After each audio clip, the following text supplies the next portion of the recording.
بسم اللہ الرحمن الرحیم۔ السلام علیکم، آپ دیکھ رہے ہیں الف نیوز اور میں ہوں آپ کے ساتھ ماجد علی۔ شامل کرتے ہیں پاکستان اور دنیا بھر سے بریکنگ نیوز ہیڈ لائنز۔ امریکہ اور اسرائیل مکمل جنگ کی تیاری میں، ایران پر حملہ کسی بھی وقت ممکن۔ امریکی صدر ڈونلڈ ٹرمپ اس وقت انتہائی جارحانہ موڈ میں ہیں اور ایران کے خلاف حملے کا فیصلہ کسی بھی لمحے ہو سکتا ہے۔ امریکہ نے اسرائیل میں جدید دفاعی نظام پہنچانا شروع کر دیا ہے، جن میں انٹرسیپٹر میزائل، پیٹریاٹ اور دیگر ایئر ڈیفنس سسٹمز شامل ہیں۔ بڑے اسرائیلی شہروں کو مکمل دفاعی حصار میں لیا جا رہا ہے۔ امریکی C-130 اور دیگر کارگو طیارے مسلسل اسرائیل میں اسلحہ اور میزائل اتار رہے ہیں۔ صورتحال واضح اشارہ دے رہی ہے کہ یہ محض دفاع نہیں بلکہ بڑی جنگ کی تیاری ہے۔ امریکہ نے سینٹ کام کو تاریخ کے بلند ترین الرٹ پر رکھا ہوا ہے۔ حملے کا ہدف ایرانی missile launcher, command and control centre اور دفاعی تنصیبات ہوں گی۔ عالمی سطح پر تشویش بڑھتی جا رہی ہے کہ یہ جنگ خطے سے باہر پھیل سکتی ہے۔ مشرق وسطیٰ میں امریکی جنگی طیاروں اور بحری بیڑوں کی غیر معمولی نقل و حرکت۔ گزشتہ 24 گھنٹوں میں امریکہ نے اردن میں F-15 اور F-35 جنگی طیاروں کی بڑی تعداد تعینات کر دی ہے۔ ایئر کرافٹ کیریئرز، نیوکلیر آبدوزیں اور بحری بیڑے مسلسل خطے میں داخل ہو رہے ہیں۔ ڈیگو گارشیا سمیت مختلف امریکی فوجی اڈوں سے طیارے براہ راست مشرق وسطیٰ پہنچ رہے ہیں۔ یہ نقل و حرکت معمول کی مشق نہیں بلکہ عملی جنگی تیاری ہے۔ اسرائیل اپنے ایرو، آئرن ڈوم اور دیگر دفاعی نظام مکمل طور پر فعال کر چکا ہے۔ فوجی ماہرین کے مطابق یہ تیاری کسی محدود کارروائی کی نہیں بلکہ وسیع پیمانے کے حملے کی ہے۔ فضائی حدود دینے والے ممالک بھی شدید خطرے میں آ سکتے ہیں۔ پورا خطہ غیر یقینی کی صورتحال سے دوچار ہے۔ عرب ممالک کی سوچ میں بڑی تبدیلی۔ ایران نہیں بلکہ اسرائیل کو خطرہ سمجھا جا رہا ہے۔ غزہ، لبنان اور شام کی حالیہ صورتحال کے بعد عرب ممالک کی سوچ میں واضح تبدیلی آئی ہے۔ ماضی میں ایران کو سب سے بڑا خطرہ سمجھا جاتا تھا، مگر اب عرب قیادت یہ ماننے لگی ہے کہ اصل خطرہ ایران نہیں بلکہ اسرائیل کی توسیع پسندانہ پالیسی ہے۔ سعودی عرب اور ایران کے تعلقات کی بحالی اسی بدلتی ہوئی سوچ کا نتیجہ ہے۔ قطر اور دیگر ممالک پر دباؤ نے عرب دنیا کو ایک نئی حقیقت دکھا دی ہے۔ مصر کو خدشہ ہے کہ ایران پر حملے کی صورت میں بحیرہ احمر اور سویز کینال شدید متاثر ہو سکتی ہے۔ اس سے مصری معیشت کو ناقابل تلافی نقصان پہنچ سکتا ہے، جبکہ سابق قطری وزیر اعظم نے بھی پاکستان، سعودی عرب اور دیگر ممالک کے فوجی اتحاد پر زور دیا ہے۔ عرب دنیا اب جنگ کے اثرات کو زیادہ سنجیدگی سے دیکھ رہی ہے۔ ایران پر حملے کی صورت میں تیل، گیس اور عالمی معیشت شدید بحران کا شکار۔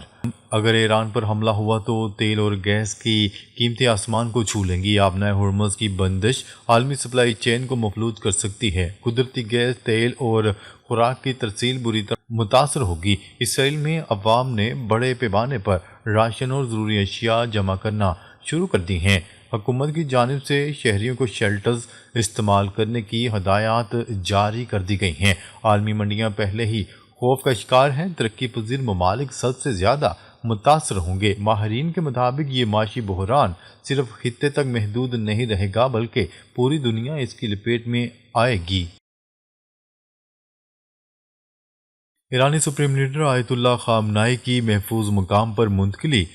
ایران کے سپریم لیڈر آیت اللہ خامنائی کو ممکنہ حملوں سے بچانے کے لیے ایک نامعلوم اور انتہائی محفوظ مقام پر منتقل کر دیا گیا ہے۔ یہ کام IRGC کی خفیہ اسپیشل یونٹ ولی امر کر رہے ہیں، جو خاص طور پر سپریم لیڈر کی ذاتی حفاظت کے لیے بنائی گئی ہے۔ یہ یونٹ تقریباً 12,000 تربیت یافتہ اہلکاروں پر مشتمل ہے، جو انتہائی وفادار اور خفیہ ہیں۔ پچھلے تنازع میں بھی اسی یونٹ نے 60 سیکنڈ میں آیت اللہ خامنائی کو سیکرٹ راستوں سے بچایا تھا۔ اب انڈر گراؤنڈ بنکرز اور متعدد لوکیشنز کے ذریعے منتقلی جاری ہے تاکہ کوئی ٹریکنگ نہ ہو سکے۔ کمیونیکیشن چینلز محدود کر دیے گئے ہیں اور موبائل کا استعمال نہیں ہو رہا۔ یہ قدم امریکہ اور اسرائیل کے ممکنہ حملوں کے پیش نظر اٹھایا گیا ہے۔ امریکی صدر ڈونلڈ ٹرمپ کا سخت بیان، ایران میں نئی قیادت کا وقت آ گیا۔ ڈونلڈ ٹرمپ نے ایران کے سپریم لیڈر آیت اللہ خامنائی کی 37 سالہ حکمرانی ختم کرنے کی بات کی اور کہا کہ ایران میں نئی قیادت کا وقت آ گیا ہے۔ ڈونلڈ ٹرمپ نے انہیں بیمار آدمی قرار دیا اور کہا کہ وہ ملک کو ٹھیک طریقے سے چلائیں اور لوگوں کو قتل کرنا بند کریں۔ یہ بیان ایران میں جاری احتجاجات کے بعد سامنے آیا، جہاں ہزاروں مظاہرین ہلاک ہو چکے ہیں۔ جبکہ ڈونلڈ ٹرمپ نے فوجی کارروائی کی دھمکیاں بھی دی تھیں، لیکن اب رجیم چینج پر زور دیا جا رہا ہے۔ ایران کی حکومت اسے براہ راست خطرہ سمجھ رہی ہے۔ یہ بیان علاقائی کشیدگی کو مزید بڑھا رہا ہے۔ ایران کے صدر مسعود پزشکیان کا انتباہ، خامنہئی پر حملہ جنگ کا اعلان ہوگا۔ ایران کے صدر مسعود پزشکیان نے خبردار کرتے ہوئے کہا ہے کہ ایرانی سپریم لیڈر آیت اللہ خامنہئی پر کوئی بھی حملہ ایرانی قوم کے خلاف مکمل جنگ سمجھا جائے گا۔ یہ بیان ڈونلڈ ٹرمپ کے رجیم چینج والے بیان کے جواب میں سامنے آیا۔ صدر نے کہا کہ امریکہ کی کسی بھی جارحیت کا سخت اور ناقابل تلافی جواب دیا جائے گا۔ ایران کی فوج، ایئر فورس اور نیوی کو پہلے ہی احکامات جاری کیے جا چکے ہیں کہ سپریم لیڈر کی حفاظت سب سے اہم ہے۔ اگر کچھ ہوا تو جنگ کا آغاز ہو جائے گا۔ یہ دھمکی علاقے میں جنگ کے امکانات کو بڑھا رہی ہے۔ امریکہ کی ایران پر بڑے حملے کی تیاری، ڈونلڈ ٹرمپ کا سخت بیان۔ ڈونلڈ ٹرمپ نے دوبارہ ایران کے نظام کو تبدیل کرنے کی بات کی ہے اور کہا ہے کہ ایران پر فیصلہ کن حملہ ہو سکتا ہے۔ امریکہ وقت لے رہا ہے تاکہ بڑی اور طاقتور اسٹرائیک کر سکے، جبکہ ایران کے جواب کی تیاری کمزور ہو جائے۔ اسرائیل بھی مطالبہ کر رہا ہے کہ ایک زوردار حملہ کیا جائے جو واقعی اثر کرے۔ ایران کے سپریم لیڈر نے ڈونلڈ ٹرمپ کو ذمہ دار ٹھہرایا اور احتجاج میں ملوث عناصر کو سزائے موت دینے کی بات کی۔ جبکہ تہران میں دھماکے اور 60,000 ہتھیار پکڑے جانے سے لگتا ہے کہ حکومت مخالف گروپس کو سپورٹ مل رہا ہے۔ امریکہ بھی حملہ نہیں کر رہا، لیکن تیاری جاری ہے۔ یہ صورتحال جنگ کی طرف جا سکتی ہے۔ روس نے ایران کو نیوکلیئر کیپیبل اسکندر میزائل دیے، علاقائی توازن بدل سکتا ہے۔ رپورٹس کے مطابق روس نے ایران کو اسکندر میزائل فراہم کیے ہیں جو نیوکلیئر وار ہیڈ لے جانے کی صلاحیت رکھتے ہیں۔ یہ میزائل ایران کی طاقت کو بہت بڑھا دیں گے کیونکہ اب وہ امریکہ کے علاقائی اڈوں کو نشانہ بنا سکتا ہے۔ ایران کی اپنی میزائل رینج محدود تھی، لیکن اب روس اور چین کی مدد سے یہ تبدیل ہو رہی ہے۔ بیلاروس سے کارگو طیارے ایران آئے اور ہتھیار پہنچائے۔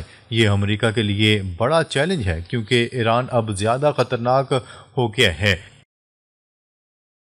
ایران آئی سی بی ایم کی طرف بڑھ رہا ہے، 24 سے 48 گھنٹوں میں تجربہ ممکن۔ نیوز رپورٹ کے مطابق ایران آئی سی بی ایم کے تجربے کے آخری مراحل میں ہے اور رپورٹس کہتی ہیں کہ 24 سے 48 گھنٹوں میں یہ ممکن ہے۔ روس کی منظوری سے سائبیریا میں ایک تجربہ کیا گیا ہے اور امریکہ کی نگرانی بڑھ چکی ہے۔ ایران کے میڈیا کا کہنا ہے کہ اگر چاہے تو جلد کر سکتے ہیں۔ یہ میزائل 5500 کلومیٹر سے زیادہ رینج رکھتا ہے اور نیوکلیئر ڈیٹرنس کے لیے استعمال ہوتا ہے۔ صرف چند ممالک جیسے امریکہ، روس، چین کے پاس یہ ٹیکنالوجی ہے۔ ایران خاموش ہے، لیکن یہ بڑا سرپرائز ہو سکتا ہے۔ امریکہ کے اڈوں اور اسرائیل کے لیے خطرہ بڑھ گیا ہے۔ پاکستان اور سعودی عرب کے لڑاکا طیاروں کی مشترکہ فوجی مشقیں، پاکستانی ایئر فورس کے F-16 لڑاکا طیارے سعودی عرب پہنچ گئے ہیں۔ مشترکہ فوجی مشقوں کے لیے یہ مشقیں سلیپرز آف وکٹری 2026 کا حصہ ہیں جو سعودی عرب کے ایئر واریر سینٹر میں ہو رہی ہیں۔ 15 ممالک اس میں شریک ہیں، جن میں 10 فعال اور 5 مبصر ہیں۔ پاکستان اور سعودی عرب کے درمیان $4 بلین کا ہتھیاروں کا معاہدہ بھی ہوا ہے۔ خیال ہے کہ یہ دفاعی معاہدے کے بعد پہلی مشترکہ مشق ہے۔ ترکی نے بھی اپنے لڑاکا طیارے بھیجے ہیں اور جو اس اتحاد کو مضبوط بنا رہے ہیں۔ یہ اقدام علاقائی سیکیورٹی کو تبدیل کر رہا ہے۔ سعودی عرب اب امریکہ کی ہر بات نہیں مان رہا اور اپنے دفاع کے لیے پاکستان پر انحصار کر رہا ہے۔ ڈونلڈ ٹرمپ کا غزہ امن بورڈ پاکستان کو شمولیت کی دعوت۔ ڈونلڈ ٹرمپ نے غزہ کے لیے بورڈ آف پیس بنایا ہے اور پاکستان کے وزیر اعظم کو شمولیت کی دعوت دی ہے۔ پاکستانی دفتر خارجہ کے ترجمان نے اس کی تصدیق کی ہے اور کہا ہے کہ پاکستان غزہ میں امن کے لیے کوششیں جاری رکھے گا۔ پاکستان کا موقف ہے کہ فلسطین کا مسئلہ اقوام متحدہ کی قراردادوں کے مطابق حل ہو۔ پاکستان بین الاقوامی برادری کے ساتھ رابطے میں ہے۔ اسرائیل نے اس بورڈ کی تشکیل کو مسترد کر دیا ہے۔ بھارت میں اسرائیلی سفیر نے کہا ہے کہ وہ پاکستانی اور ترک فوج کی غزہ آمد کی مخالفت کرتے ہیں۔ امریکہ کے روسی صدر ولادیمیر پوٹن کو غزہ امن کونسل میں شمولیت کی دعوت۔ کرملن کے ترجمان دمتری پیسکوف نے اس پیشکش کی تصدیق کرتے ہوئے کہا ہے کہ ماسکو دعوت کی تمام تفصیلات کا جائزہ لے رہا ہے اور جلد امریکی حکام سے رابطہ کر کے مزید وضاحت طلب کی جائے گی۔ دمتری پیسکوف کے مطابق یہ دعوت سفارتی چینلز کے ذریعے موصول ہوئی ہے اور صدر ولادیمیر پوٹن اس معاملے پر سنجیدگی سے غور کر رہے ہیں۔ برطانوی وزیر اعظم کیر سٹارمر نے امریکی صدر ڈونلڈ ٹرمپ کو مشورہ دیا کہ گرین لینڈ کے معاملے پر دباؤ نہیں سفارتکاری اختیار کریں۔ روئٹرز کی رپورٹ کے مطابق برطانیہ کے وزیر اعظم کیر سٹارمر نے اتوار کے روز امریکی صدر ڈونلڈ ٹرمپ سے فون پر گفتگو کی، جس میں انہوں نے امریکی صدر سے کھل کر اختلاف کیا اور کہا کہ نیٹو اتحادیوں پر ٹیرف لگانا غلط ہوگا۔ اس سے قبل وہ ڈنمارک، یورپی یونین اور نیٹو کے رہنماؤں سے بھی بات کر چکے تھے۔ کیر سٹارمر کا کہنا تھا کہ ان کے نزدیک نیٹو کے اتحادیوں کی مشترکہ سلامتی کے حصول کے لیے کام کرنے پر اتحادی ممالک پر ٹیرف عائد کرنا غلط ہے۔ ناظرین، اب تک کے لیے اتنا ہی۔ مزید خبریں لے کر بہت جلد آپ کی خدمت میں حاضر ہوں گے۔ تب تک کے لیے اپنا خیال رکھیے گا۔ اللہ نگہبان۔